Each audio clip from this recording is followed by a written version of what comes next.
Witajcie wszyscy, co mnie słuchacie.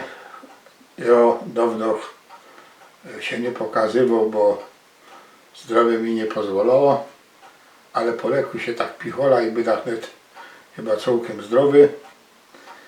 To wam potem znać, co mi było.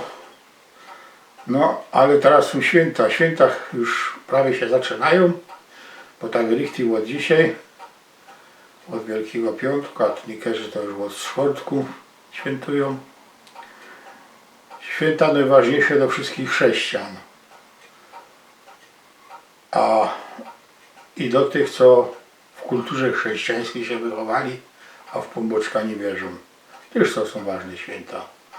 Ważne święta i te święta tak richtig życzę, co by wam przeszły bez żadnej tragedii, co byście nie mieli we familii żadnych ciężko chorych, a sami co byście byli jak najzdrowsi, no i żebyście troszeczkę mieli powodów do zadowolenia i radości, bo na razie, jak widzicie, u nas to jakoś nie za bardzo jest. Teraz wszyscy się,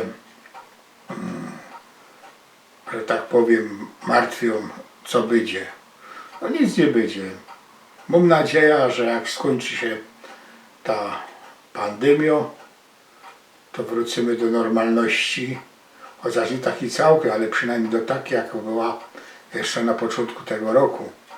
Choć to też nie było tak do końca normalne, bo też to były czasy i są, i chyba jeszcze będą długo, kaj bardziej się będzie liczyło zdanie jakiegoś polityka niż wolność obywatelską, niż swobody działania i niż prawda.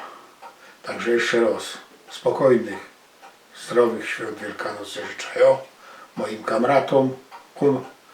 kamratom i wszystkim tym, którzy to oglądają, nawet jak nie są moimi kamratami, nawet jak mnie nie cierpią. Życzę wam, co by wam to jak najlepiej było. No i to z Pan Bożkiem.